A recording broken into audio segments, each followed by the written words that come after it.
Hola, profesor. Hola, hola. Estamos esperando a que se una más gente.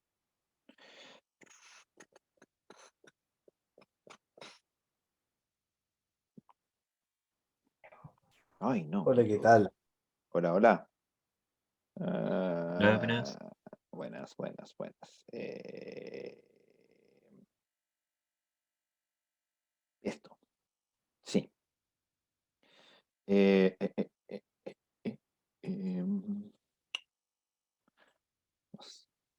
ya, a ver, habemos tres. Esperemos un par de minutos más.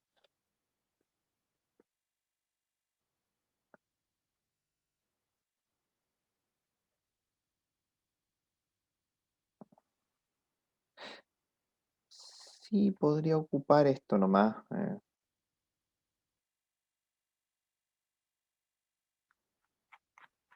Ya, lo voy a intentar. Voy a intentar así.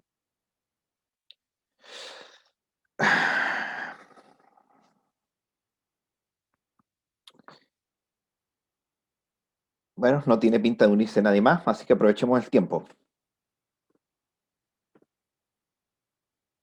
Quiero ver si puedo rayar acá encima. No.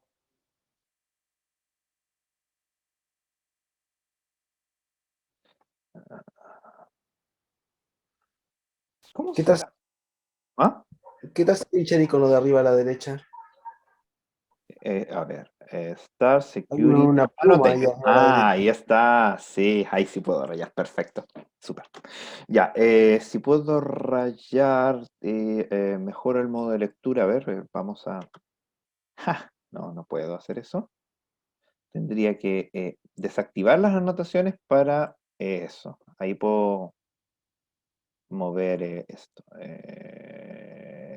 Ver. Y si pongo pantalla completa, igual me ven y puedo anotar. Perfecto. Ya, voy a dejar el chat visible por si acaso. Por si acaso. Aunque ustedes más hablan que anotan y eso es mejor para mí porque no tengo que poner atención al chat. Ay, Dios mío. Ay, ¿cómo deshago esto que acabo de hacer? No. Ahí sí, ahí sí.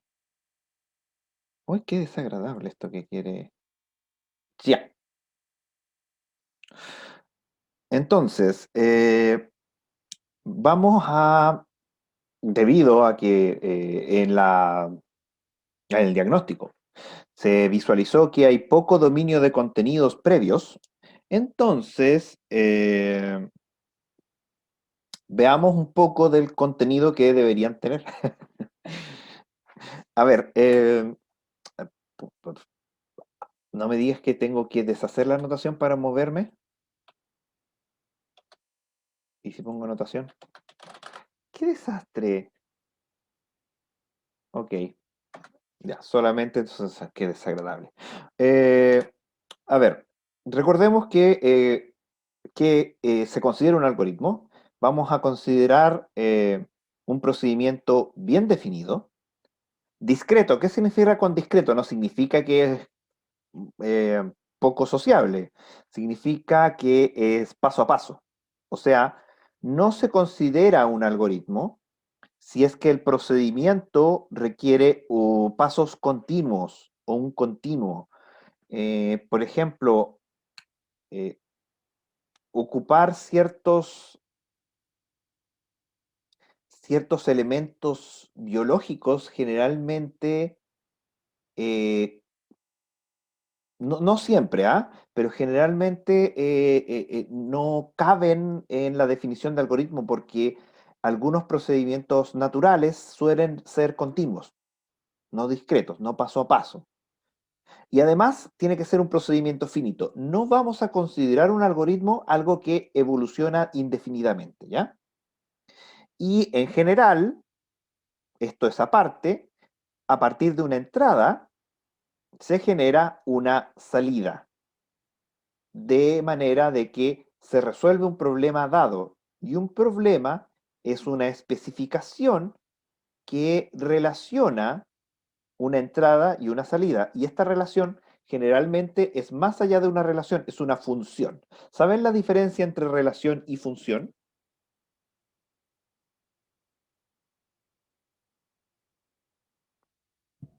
No la conozco. Teoría de conjuntos, no sé. A ver, vamos. Si Ah, tenemos un conjunto que tiene algunos elementos, no me gusta esto, los puntos están muy, hagamos los puntos más grandes, no tan grandes. sí, sí, no había pensado en teoría de conjunto, no estaba seguro de qué se refería. Ya, sí. Sí, claro, ¿no? Si tenemos cosas así, es una función, no hay problema.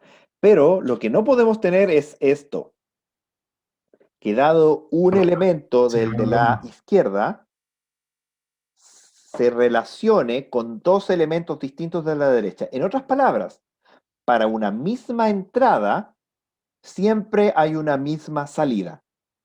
Entonces, en general, un algoritmo para una misma entrada genera una misma salida. Hablo en general porque a veces nos va a ocurrir de que eso no es tal caso, pero lo vamos a forzar, ¿ya?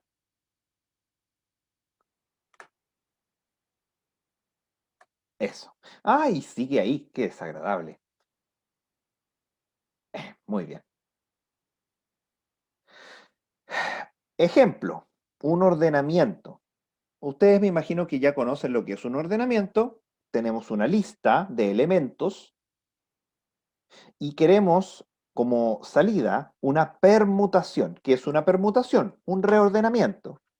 Tal manera de que este reordenamiento de los elementos sea tal que se cumpla de que los elementos están en un orden, por eso se llama ordenamiento, tal que el primer elemento es siempre menor o igual, dado el menor o igual una relación de orden dada los elementos, hasta el último. En el caso de los números, como ven un ejemplo, tenemos un input que son una lista de números y el output es una permutación, un reordenamiento, tal que aquellos estén ordenados por el mayor o igual. En el caso de palabras, generalmente el ordenamiento se basa en el llamado orden lexicográfico, pero puede ser cualquier tipo de ordenamiento. Ustedes saben que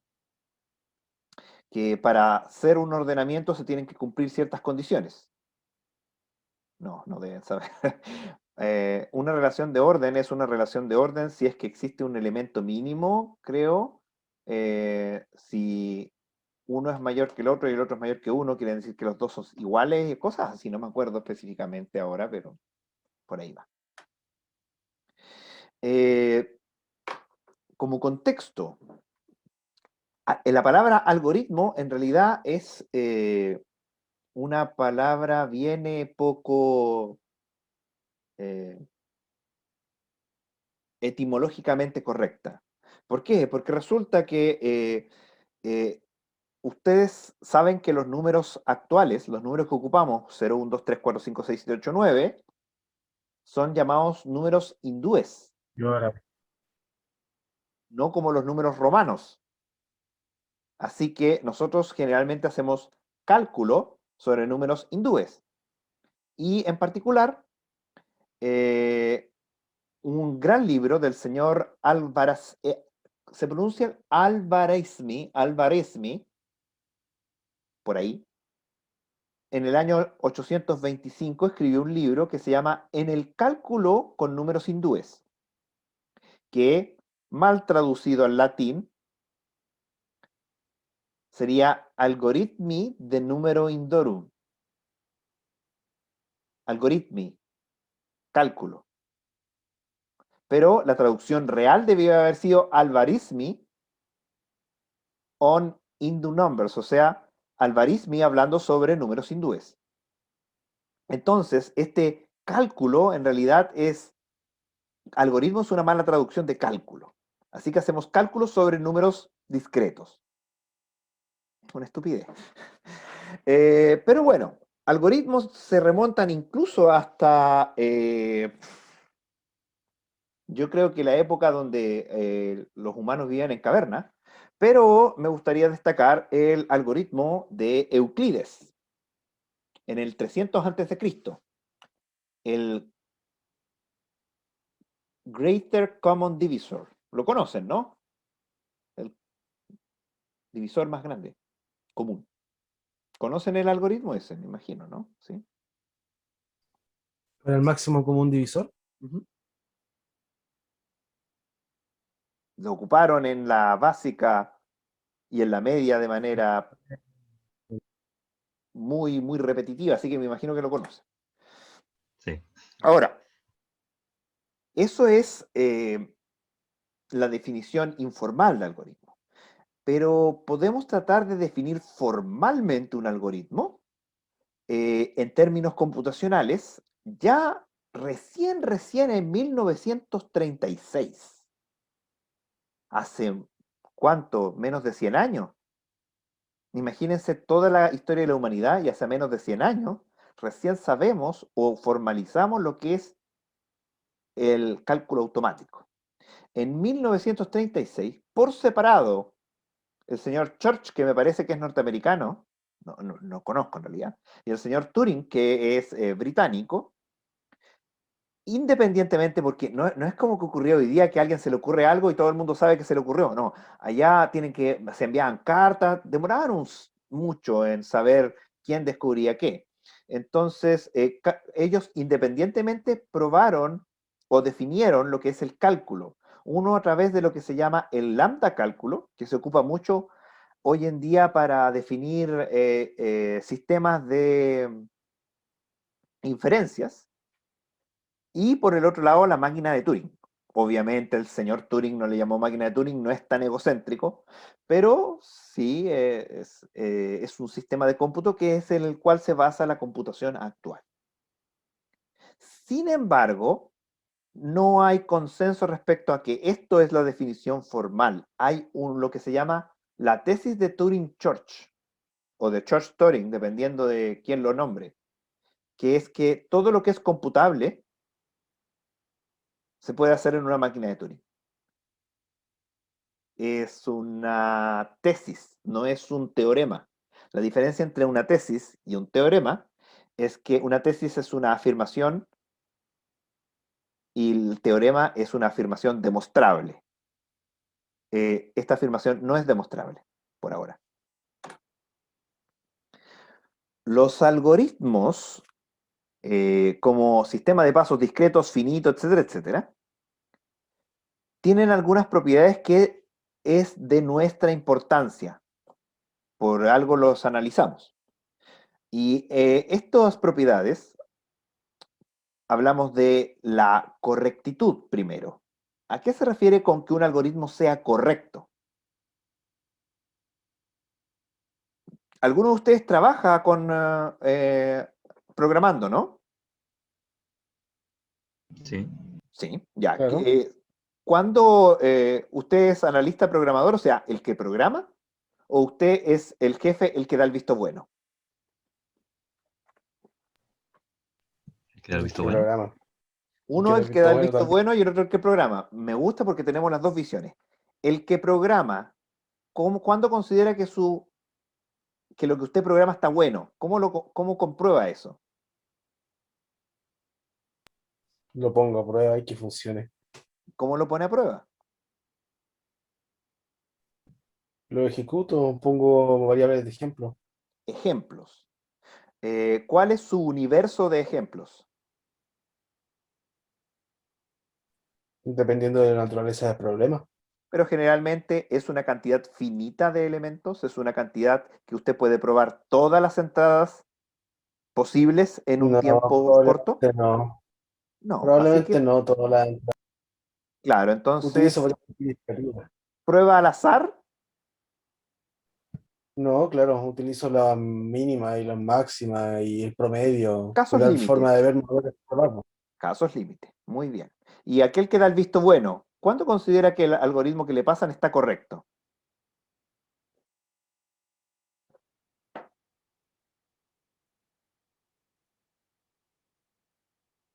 o sea, como lo pienso yo, como cuando comprueba que está bien, ¿Y quién lo comprueba eso? los QA. El QA, el equipo QA de testing, digamos. Ok, formalmente hablando, uno considera que un algoritmo es correcto cuando cumple tres condiciones. La primera es que resuelve el problema, principalmente, ¿no? O sea, relaciona correctamente las entradas con las salidas. Eso, insisto, no es fácil de corroborar, pero generalmente se hace con casos extremos, como decía su compañero. Segundo, el algoritmo es correcto cuando es robusto. Y robusto no me refiero a musculatura o cantidad de grasa. Me refiero a que cuando usted le da una entrada inesperada, el sistema responde de manera de que no se cae. Por ejemplo, está sumando y le pasa una palabra. El software, si está correcto, debería decir esto no es un número. Cosas así. Y tercero, y muy importante, es que termina en un tiempo finito, o sea, no se queda pegado indefinidamente calculando. Eso se considera correcto. Ahora usted dirá, pero profe, y si se demora 1000 años, no es un tiempo infinito, pero obviamente no me sirve. Entonces ahí pasamos al segundo tópico de las propiedades de algoritmos, la eficiencia. ¿Qué tan eficiente es un algoritmo? Lo correcto es qué tan eficaz. Lo segundo es qué tan eficiente. Si le preguntan 2 más 2 y usted inmediatamente responde 5, usted es eficiente, pero no es eficaz. Aquí es más o menos la misma historia. La eficiencia tiene que ver con uso de recursos. ¿Y cuáles son los recursos computacionales por excelencia? El tiempo y el espacio. Tiempo computacional, espacio computacional. ¿Cuánto tiempo ocupa? Segundos. ¿Cuánto espacio ocupa? Megabytes. O bytes, o kilobytes, o bits. Pero eso no es suficiente porque depende del computador en el cual uno lo corra, porque puede ser que en tu computador corra muy bien, pero en el computador del cliente corra muy mal. Entonces, en vez de medirlo a través de la eficiencia en términos temporales, de tiempo humano, analizamos su complejidad. ¿Cuál es la diferencia en hablar de tiempo, segundos, y hablar de complejidad? La complejidad no se mide en segundos, se mide en pasos. Pero esos pasos tampoco se ven de manera individual, sino que se analizan en términos de comportamiento asintótico. Y eso es algo que nos preocupa mucho en esta asignatura y del cual vamos a hablar. Y en ello se distinguen tres tipos de casos: el peor, el promedio y el mejor. Consideremos un ejemplo y analicemos sin notación asintótica por ahora, porque aún no hemos hablado de ella. Suponga usted que tiene esta lista ordenada. Bueno, esto originalmente estaba animado. Quizá debería verlo con la animación. A ver.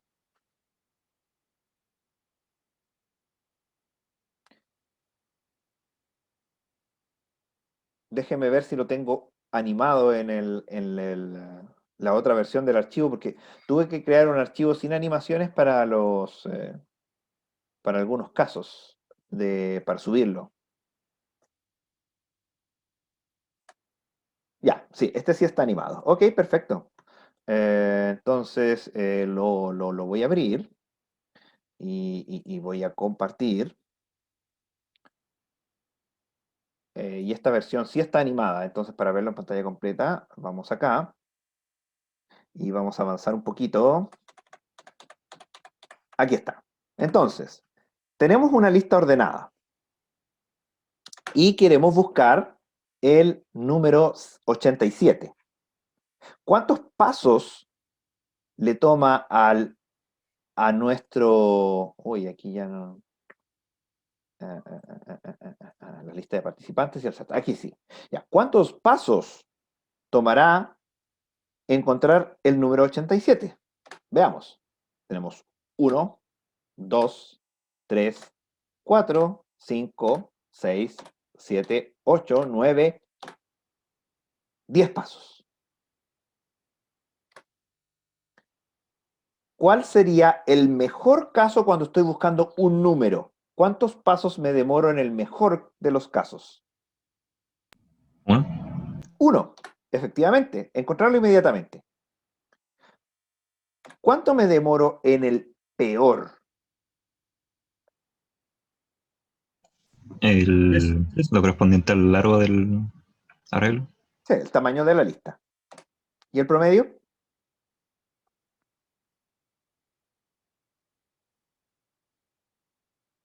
Para calcular el caso promedio, se hace de la siguiente manera. Anotación. El caso promedio, el promedio, o generalmente el tiempo promedio, P o A de average, dado el tamaño de la entrada n, es la sumatoria de los casos partido por la cantidad de casos totales. ¿Ya? Así que vamos a analizar todos los posibles casos. Tenemos el mejor caso, que se demora tiempo 1. Luego tenemos el segundo mejor caso. ¿Cuánto se demora el segundo mejor caso? 2. 2. Podríamos hacer la otra Tenemos forma de calcularlo que es más rápido. el tercer mejor caso, 3. Me imagino que ya se habrán dado cuenta de que esto en realidad no es nada más que la sumatoria de i igual hasta 1 hasta ¿cuánto? 13. En este caso son 13, depende. Tenemos que hacer un supuesto. ¿Estamos probando solamente números que están en la lista o también consideramos los números que no están en la lista? Depende. Hagamos el caso fácil. Asumamos que solamente vamos a buscar números que están en la lista. Así que es hasta el 13. Partido por la cantidad de casos totales, que son 13. Entonces tenemos la sumatoria desde 1 a 13.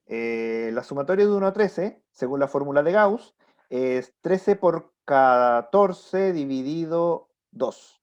O sea, son 13 por 7 dividido 2. O sea, 13 por 7. Entonces son 13 por 7 partido por 13.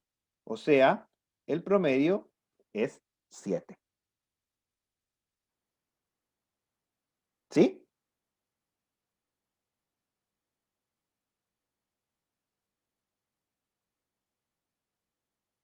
¿Alguna duda respecto a eso?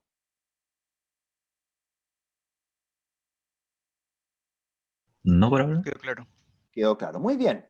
A ver, Tengo una duda, tengo una duda. Sí, sí, dígame. La lista ordenada es- no tiene los valores 8 al 50 y tanto, ¿cierto? No, no los tiene. Son solamente los que están aquí en la lista, ¿verdad? No es como una lista resumen. Exacto. Esta es la lista tal cual. Es un ejemplo particular. Ah, vale, ya, Ahora, ya. obviamente lo que acabo de hacer tiene un pequeño problema. ¿Cuál es? Que estoy asumiendo de que todos los números que pregunto están en la lista. En el caso de que no fuera así, el caso promedio es distinto. El caso promedio de la lista sería todos los casos. O sea, tengo el mejor caso, el segundo mejor caso, el tercer mejor caso, hasta el último peor caso, 13. Y luego, estos son los elementos que están en la lista. Y luego, los que no están en la lista, todos se demoran 14 pasos. ¿Por qué 14? Porque en el 13 no lo encontraron, un paso más para salirse de la lista. Ujú. Entonces son 14, 14 y multiplicado por la cantidad de entradas. ¿Cuál es la cantidad de entradas posibles? Depende del universo que estemos considerando. Si consideramos el universo de los enteros de 16 Del 1 al bits, 99. son 2 elevado a 16 menos la cantidad de elementos, 13. Y esto partido por la cantidad total, es 2 elevado a 16. Esto es aproximadamente 14 pasos.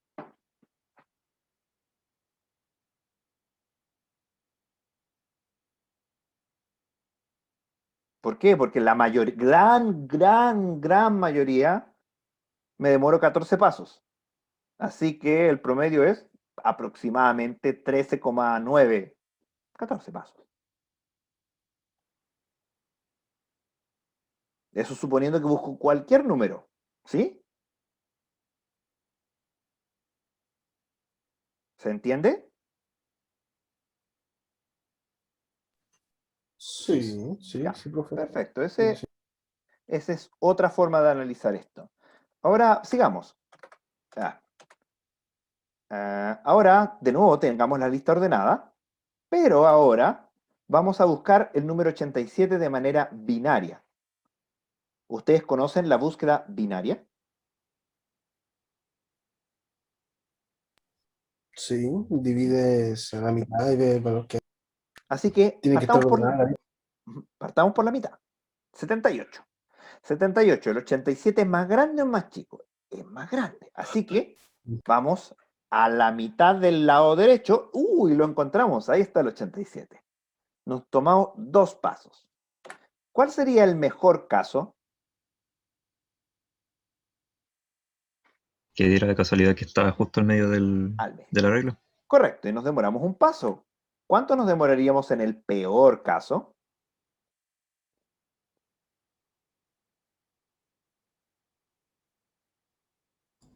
Cuando esté en algún extremo. No, los extremos no son el peor caso. A Como ver. cuatro pasos.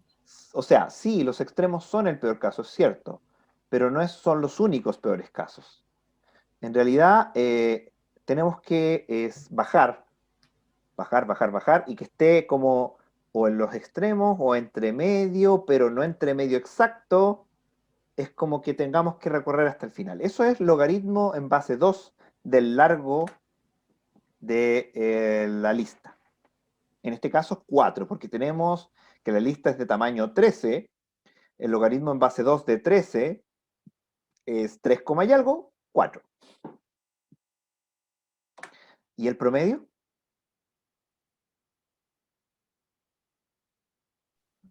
2,5. De nuevo, el promedio. Vamos a asumir el caso fácil.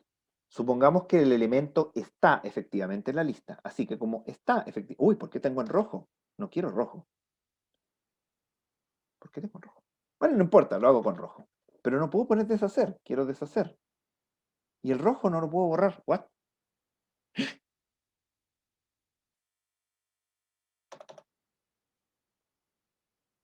¡Ay, qué raro! Ok, voy a tener que trabajar acá abajito. El caso promedio. Ah, ya sé cómo deshacerme de eso, ¿no? No sé cómo deshacerme de lo que acabo de hacer. Qué terrible. Ya, el caso promedio sería la sumatoria de Control los Z. casos. ¿Sí? No, que quizá para borrarlo funcionará control Z. No, lo intenté. No sirve con el control Z. Entonces sería la sumatoria de los casos, pero ahora los casos son complejos. Vamos a tratar de hacer el análisis de los casos y ver cómo es que es esto. Entonces, el mejor caso, ¿cuál era?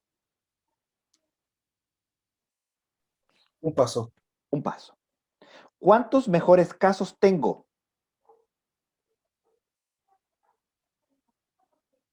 ¿Uno?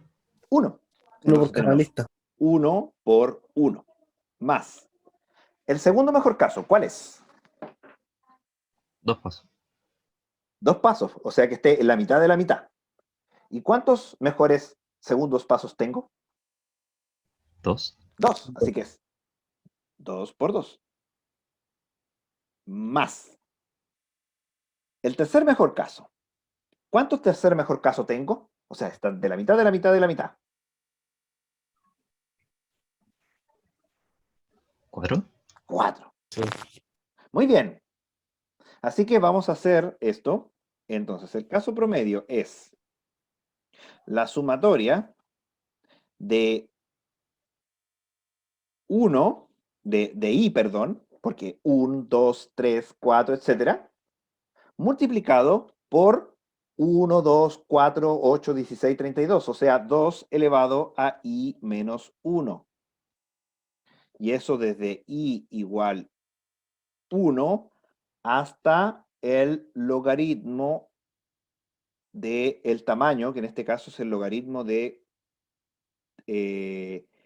13, o sea, el logaritmo de 16 para hacer la aproximación correcta, o sea, hasta 1 a 4. Y eso dividido por la cantidad de casos totales, que siguen siendo 13. Eso, estimados alumnos, se puede ver en Wikipedia. De hecho, lo vamos a hacer. Vamos a ir directamente a Wikipedia. Dejemos de compartir. Y vamos aquí a Wikipedia. Esto es sumatorias. Sumatorias Wikipedia. Entonces, yo acá les voy a compartir la pantalla. Acá. Entonces, vamos a Wikipedia porque yo no me sé todas las fórmulas. Y vamos a tratar de buscar la fórmula que nos sirven. Era i por 2 elevado a i menos 1.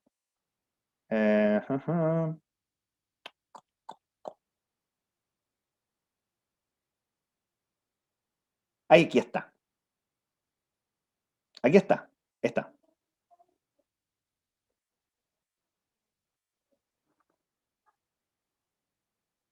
Esta es 2 más n menos 2 por 2 elevado a n. Entonces nosotros llevamos esta misma fórmula, la de acá, y la aplicamos en el... ¡Uy! Desapareció mi dibujo. La aplicamos acá, resolvemos y nos da, creo que...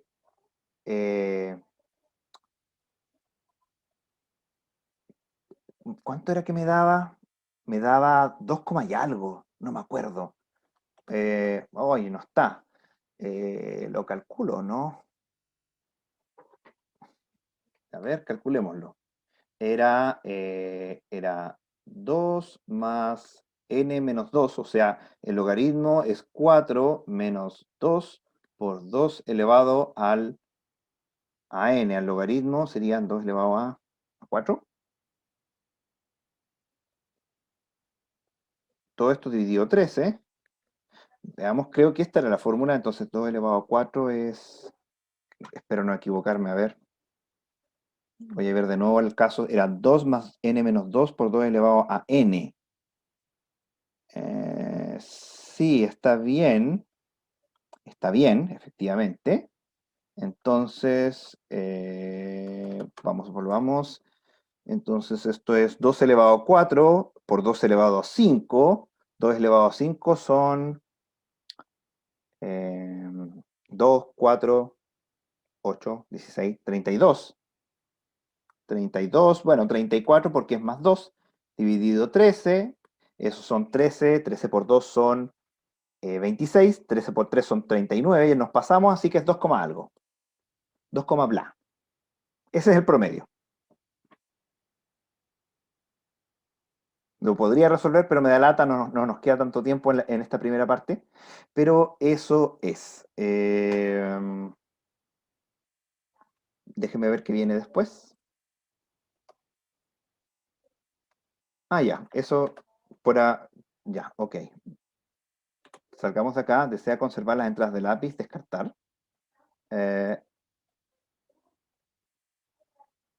Así que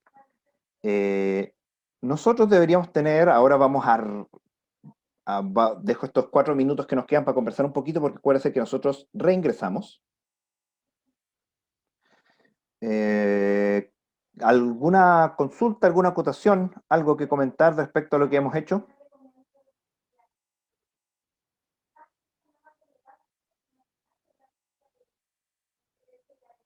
¿Estábamos bien hasta ahora? ¿Hay alguna duda que quede por ahí?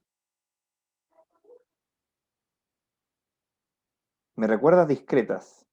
Sí, algo, pero después vamos a ver cosas más aplicadas. Pero bueno, en realidad es como que tenemos que eh, hacer básicamente analizar los algoritmos a detalle. Esa es la idea. Entonces, si es que no hay comentarios o algo que mencionar respecto a lo que hemos visto ahora, voy a cortar, voy a volver a ingresar, ustedes se vuelven a conectar y vamos a la segunda parte de la clase. ¿Ya? Ok. Ok. Entonces voy a cerrar, voy a reabrir y ustedes se reconectan. Eso es porque no pago la sesión de Zoom. Ya.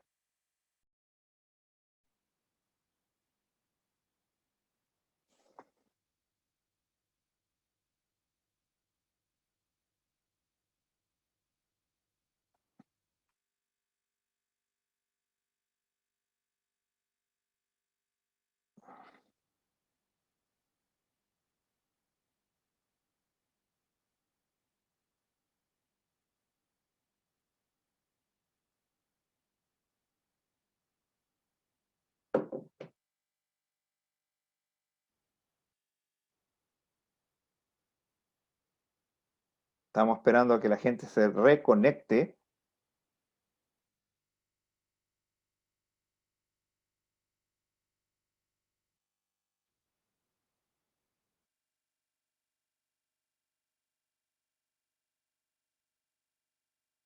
No sé si los demás se van a reconectar.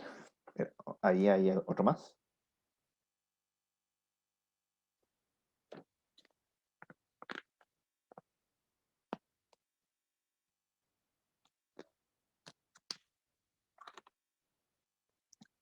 Bueno, ya se irán reconectando.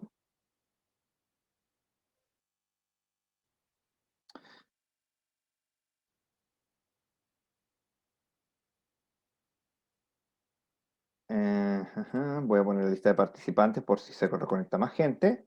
Y vamos aquí, ustedes hicimos el análisis, etcétera. Entonces, sigamos. Para medir la eficiencia de un algoritmo, se ocupan dos medidas en general, como les había mencionado anteriormente. El tiempo y el espacio. Generalmente uno se centra un poco más en el tiempo que en el espacio, porque espacio tenemos de sobra, pero tiempo no. Entonces, el problema radica en que nosotros no nos sirve comparar muchas veces tiempos exactos, pasos, cantidad de pasos exactos. ¿Por qué? Porque, claro, esto es para un tamaño determinado, que sería, por ejemplo, lo hicimos para el análisis de un arreglo de tamaño 13, pero ¿qué pasa si el arreglo es de tamaño 50? Mm, tenemos que ver cómo crece. Esa es la manera en que nosotros analizamos. Porque muchas veces ocurre que cuando los eh, inputs son chiquititos, es mejor un algoritmo que el otro, y cuando los inputs son muy grandes, eso puede cambiar. Así que usaremos funciones de tiempo y espacio y analizaremos el crecimiento de esa manera. Veamos, por ejemplo, este, que sería el algoritmo de búsqueda secuencial. Aquí hay varias formas de analizarlo. En particular, creo que aquí está el análisis puro y duro. Déjenme corroborar. Ajá. Sí. Pero generalmente nosotros solamente nos preocupamos de lo que se llama, yo creo que lo voy a hacer así mejor, lo que se llama la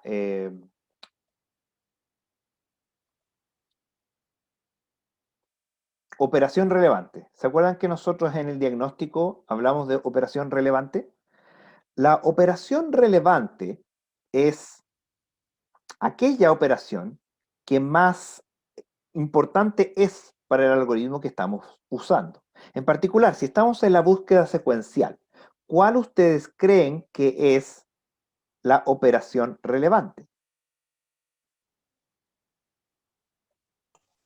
La comparación, La comparación, efectivamente, porque estamos comparando elementos, así que... Sí, efectivamente. Así que, obviamente, es esta la operación relevante. Entonces, la pregunta que cae es la siguiente. ¿Cuántas veces se ejecuta la operación relevante en este algoritmo?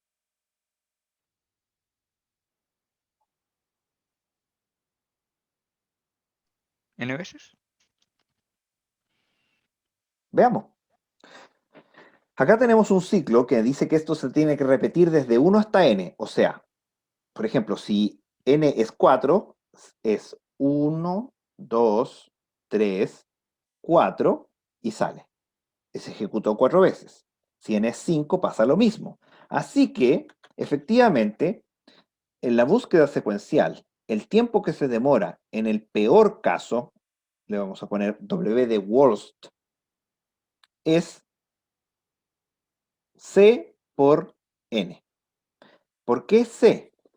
C es una constante que dice cuántos pasos demora hacer una comparación en el procesador. Y esa constante depende de cada procesador. ¿Ya? Eso es cuando uno hace el análisis con la operación relevante. Si uno hace el análisis sin operación relevante, tiene que hacer, tiene que preocuparse de cuántas veces se ejecuta cada instrucción del algoritmo y la fórmula resulta de repente un poco más compleja. Por eso es que es bueno centrarse solamente en la operación relevante. En este caso, obviamente, no es tan distinto porque es muy obvio, digamos, lo que pasa, pero sí. Ahora, claro, se ejecuta n veces, como usted había dicho, porque es el peor caso, o sea, esperamos a que dé toda la vuelta.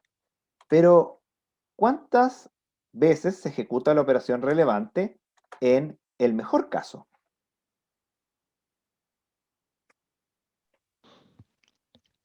¿Una vez? Ay, no, ya cometí el error de hacer esto y ahora no lo puedo borrar.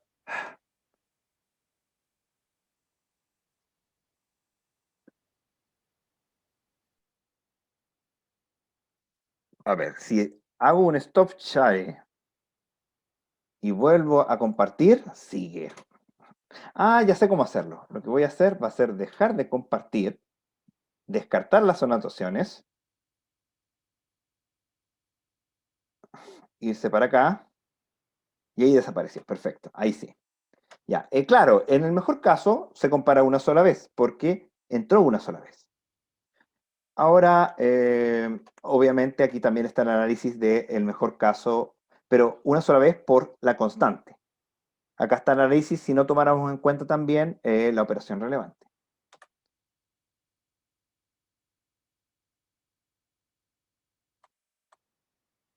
Claro, acá está con la cantidad de operaciones relevantes y ahora vamos a ver el peor caso de la búsqueda binaria. Aquí ya el análisis se vuelve un poco más complejo, ¿no? Porque fíjese que acá hay llamadas recursivas. De la manera correcta en que se hace este cálculo, es decir, que el tiempo que demora el peor caso, dado una entrada n, es, ¿cuál sería la operación relevante? La comparación.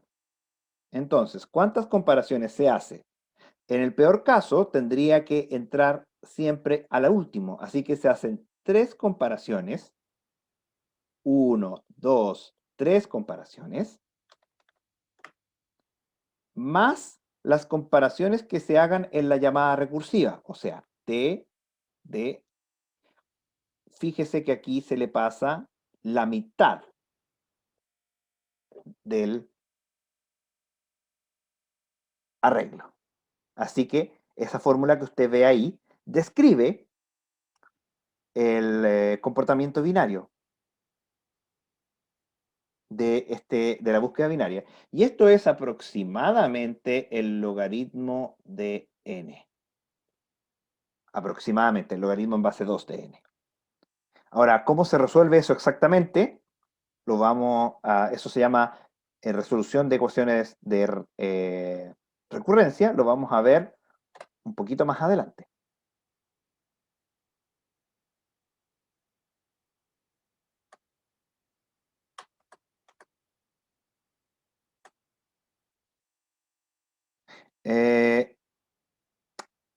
Pero hay un problema. El problema ahora que cae es estas constantes que yo les hablé. Hay una constante por una multiplicación de la operación relevante, y cuál no, y cuál sí.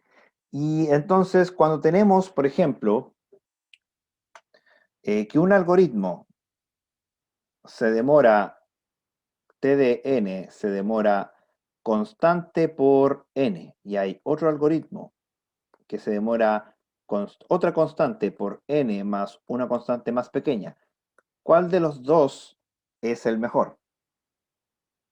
Esas constantes molestan. Entonces, dado que las constantes molestan, nosotros vamos a definir una manera más elegante de hablar del comportamiento de un algoritmo. Y esta se llama el comportamiento asintótico. Se define el conjunto de funciones θ de g. Θ de g es el conjunto de funciones que existen tres constantes, constante 1, constante 2 y n0, tal que dicha función f es mayor que la función que define el conjunto multiplicada por una constante, pero a la vez es menor que la misma función multiplicado por otra constante distinta desde un punto del espacio en adelante. Ya vamos a ver un ejemplo para entender bien esta notación. En términos grandilocuentes, θ de g es el conjunto de funciones que son acotadas por g. Si una función f satisface la condición dada arriba, se escribe de esta manera. F pertenece al conjunto θ de g, pero normalmente se ocupa esta otra notación de aquí. F es igual a θ de g. Eso está mal escrito, pero es un abuso de notación que se usa. Así que si usted lo usa, no hay ningún problema.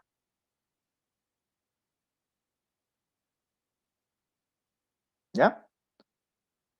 Por favor, me va interrumpiendo cualquier cosita. Aquí. Miren, supongamos que tenemos estas dos funciones. F de n se define como 2 por n cubo más n por el logaritmo de n más 3. Y la función g de n es n al cubo. La línea azul. Ay, ¿qué pasó? Pasé a llevar un botón. ¿Qué están viendo? El PowerPoint, pero Es El que la PowerPoint. secuencial, mejor caso. Ya, ahí está. eso.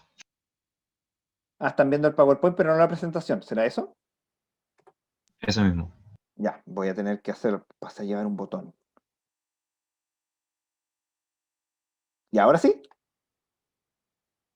¿Ven la presentación? Ahí sí. Ya, ok. Sí. Entonces, perdón.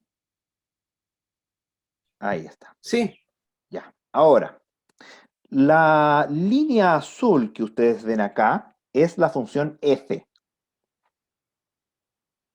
Si se fijan, desde un punto en adelante, la función g multiplicada por 3 está más arribita que la función f. A la vez, la función g multiplicada por 1 está más abajo que la función f. Entonces, se dice que la función g acota por arriba y por abajo a la función f. Y por lo tanto se comportan igual. ¿Ya?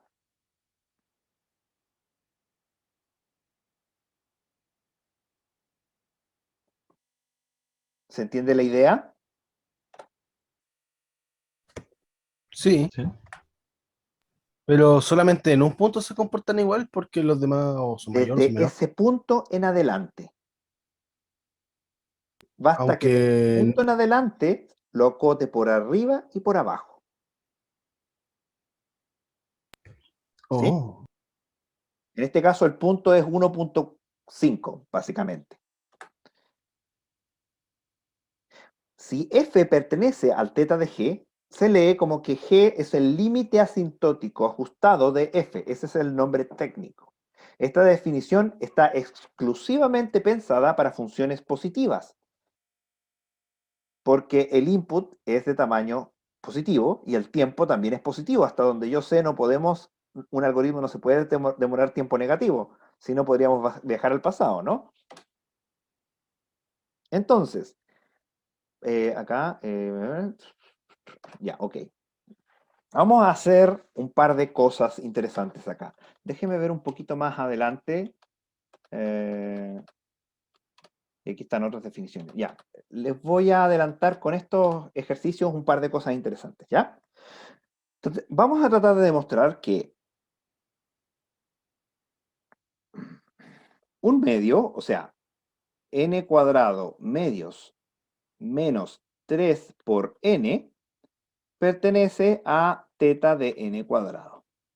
Eso supuestamente es un cuadrado. Entonces, ¿cómo podemos demostrar que eso es cierto? Para demostrar que eso es cierto, lo que debemos hacer es encontrar una constante 1, constante 2 y n0, todas mayores que 0, tal que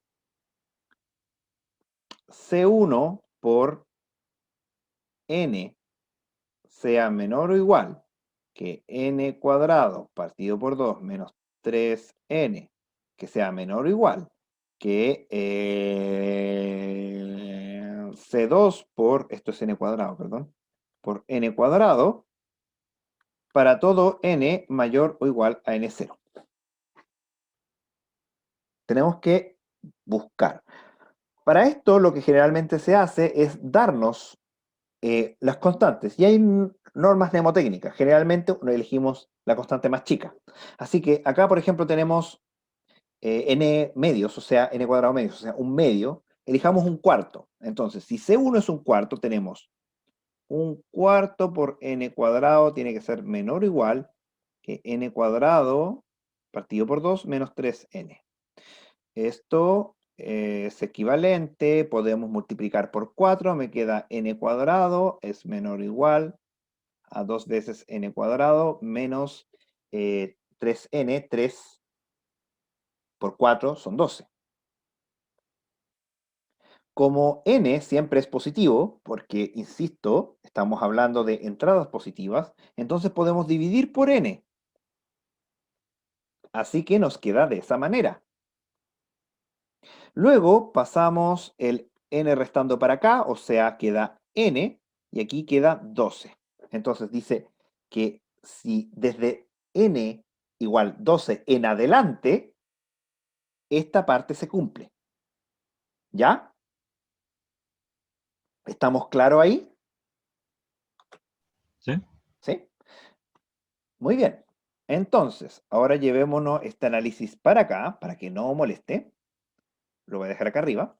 Y ahora vamos a hacer la segunda parte. Ahora nos tenemos que dar el C2. Bueno, de nuevo, regla mnemotécnica. Tenemos n cuadrado menos 3. Elijamos C2 igual 4. Entonces tenemos n cuadrado partido por 2 menos 3n es menor o igual que 4 por n cuadrado. Hacemos lo mismo, multiplicamos por 2, dividimos por n. Así que nos queda n menos, dije que multipliqué por 2, 8, es menor o igual a, dije que multipliqué por 2, 8n. Entonces, aquí nos queda, pasamos restando para acá, quedan 7n, acá nos queda 8, y eso implica que n es mayor o igual a 7 partido por 8. No, 8 partido por 7, perdón. Y 8 partido por 7 es 1, algo. Entonces, fíjense, tenemos que n es mayor que 12, hagamos la... Acá está el 0, acá está el 12, entonces tenemos n es mayor que 12, y por el otro lado tenemos que n es mayor o igual a 8 partido por 7, que es como 1, algo, así que supongamos que acá está el 1, así que es más o menos como por acá en adelante. Entonces, fíjense que la intersección entre ambos elementos parte desde el 12 en adelante. Y es una intersección infinita. Por lo tanto, si C1 es un cuarto, C2 es igual a 8, 8 no, 4, perdón, dije 4. Hay algo malo aquí. Sí. Hay algo malo acá, porque dije 2 por 3 y dije 8. 2 por 3 son 6, no 8. 6. Entonces esto queda como 6 partido por 7. Queda 6 partido por 7. Entonces es un poquito más chico que 1. Ahí está. Bueno, el resultado no cambia. Entonces, C2 igual 4 y N0 siendo la intersección, o sea, desde 12 en adelante, o sea, 12, esto se cumple. ¿Sí? Ok. Ok. ¿Cómo lo encuentran? ¿Enredado? Un poco. Yo también lo encuentro enredado, así que ¿por qué no vemos una forma más fácil de hacerlo? Hay una Ok. forma más fácil de hacerlo, pero tienen que conocer límites. ¿Les gustan los límites? Conozco los libros. Conoce. Con que conozca los límites estamos al otro lado. Se dice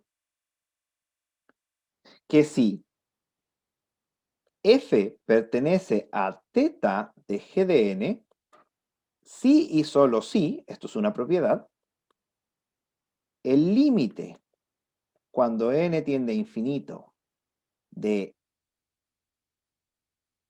¿Cuál pongo arriba y cuál pongo abajo? Pongamos f arriba, da lo mismo.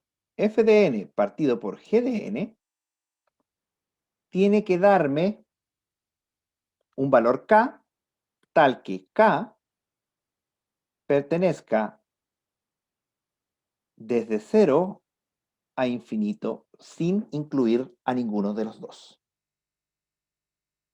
En otras palabras, k es un entero positivo. O sea, mejor lo escribo así. K pertenece a los enteros positivos, sin el 0. No puede ser 0. ¿Ya? Esta es una definición alternativa. Entonces, vamos a ver cómo podemos trabajar con este ejercicio. Tenemos límite cuando n tiende a infinito de, dije que n arriba, n cuadrado partido por 2, menos 3n, esto supone que es un 2, partido por n cuadrado. Bueno, calculemos este límite. Queda el límite cuando n tiende a infinito. Puedo dividir por n, me queda arriba, me queda n medios menos 3, abajo me queda n. Luego puedo aplicar L'Hopital, se deberían acordar del L'Hopital, que es derivar arriba, arriba y abajo. Entonces derivo arriba, la derivada de una constante es 0, así que me queda 0. Luego la derivada de n es 1, así que me queda 1 medio arriba. Y la derivada de n es 1, así que me queda 1 abajo. Esto es 1 medio dividido por 1, 1 medio. Y como 1 medio es un entero, aquí me equivoqué, pues, no son enteros positivos, son reales positivos, perdón. Y 1 medio es un real positivo, entonces no hay problema. Esta definición es cierta. ¿Cuál les gusta más? ¿El método por desigualdad, el que vimos anteriormente, o el método por límites que acabamos de ver? Prefiero el de límites. Yo también. ¿Pero hay alguien que prefiera desigualdad como para seguir trabajando con ambos o solamente sigo trabajando con límites?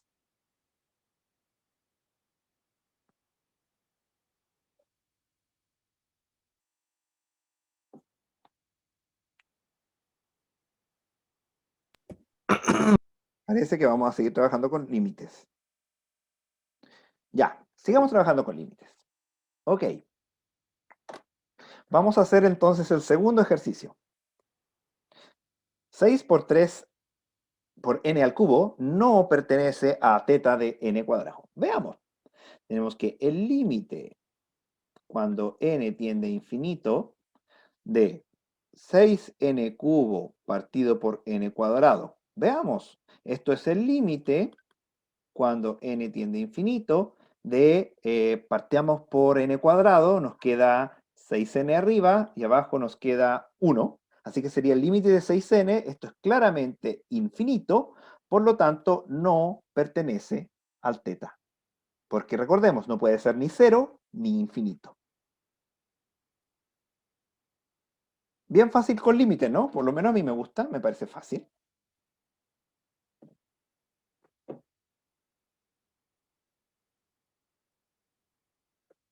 Ya, ¿alguna duda o continúo?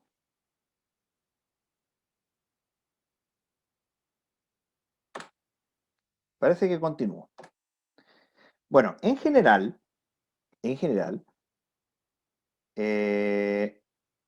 todo polinomio es acotado asintóticamente de manera ajustada por el grado máximo del polinomio.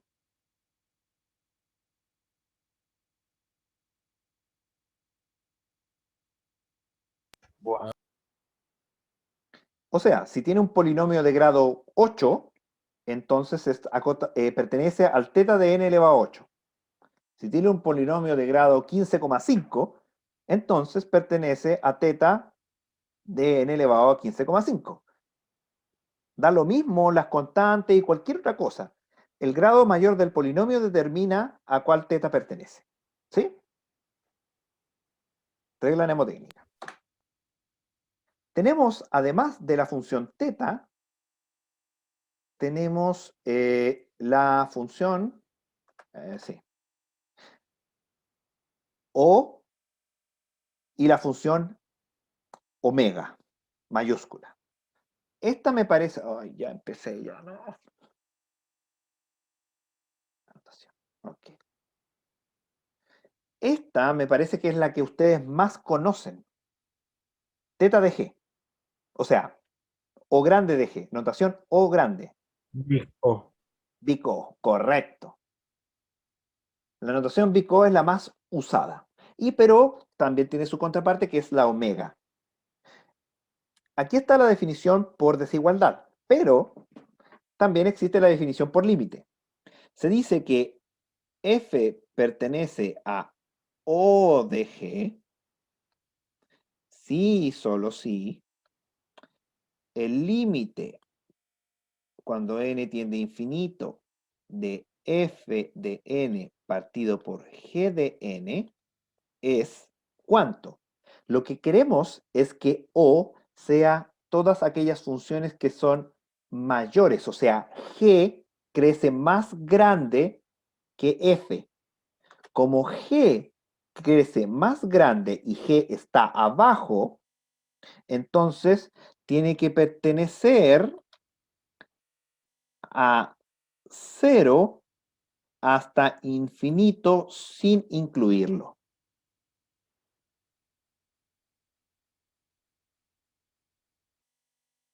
Por otra parte, F pertenece a omega mayúscula de G si es que el límite cuando n tiende a infinito de f de n partido por g de n, ahora fíjese, g está por debajo, o sea, g es más chiquitito, así que es lo contrario. Desde 0 a infinito, pero puede ser infinito. ¿Ya? Obviamente, si usted intersecta estas dos, les da desde 0 a infinito sin incluir las dos. Así que esta propiedad de aquí es claramente cierta.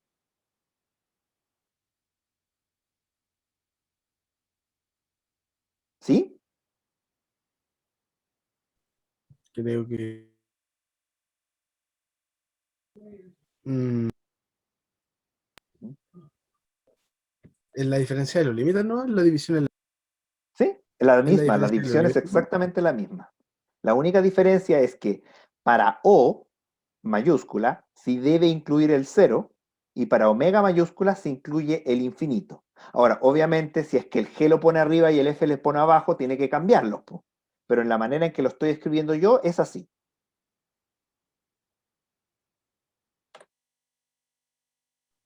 Ok. Obviamente, acá hay otro ejemplo donde les pongo la resolución paso a paso para encontrarlos, etcétera, como se los había dado antes, bla, bla, bla. Y acá está la demostración por límite.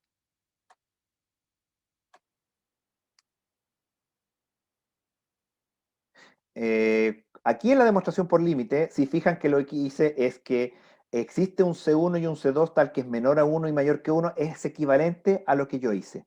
Pero encuentro que esto que está acá es más complejo de lo que yo hice, porque tienen que resolver el límite dos veces, es innecesario. ¿Ya? Pero está por si acaso. Si se fijan acá, cometí un pequeño desliza, fíjese bien. Aquí el GDN está arriba y el FDN está abajo. Está al revés. Entonces puede ser que no, acá diga las cosas al revés. Pero como les dije, depende, porque depende qué es lo que quiere crecer más rápido, el F o el N, o el F o el G. Entonces, sigamos viendo. Bueno, acá está la definición del no pertenece, que si se da cuenta con la cuestión de las desigualdades es bastante complejo. Acá está cómo se hace, pero basta con la demostración por límite y con la demostración de los límites sale en una línea. Así que de repente es mucho más cómodo. Acá hay una ayudita de memoria para los logaritmos, por si usted es de esos que no se acuerda mucho de los logaritmos. ¿Y qué Se agradece. más? Y aquí hay un Se par agradece de mucho. acá hay un par de demostraciones que se les pide, ¿ya? Entonces, ¿qué vamos a hacer ahora?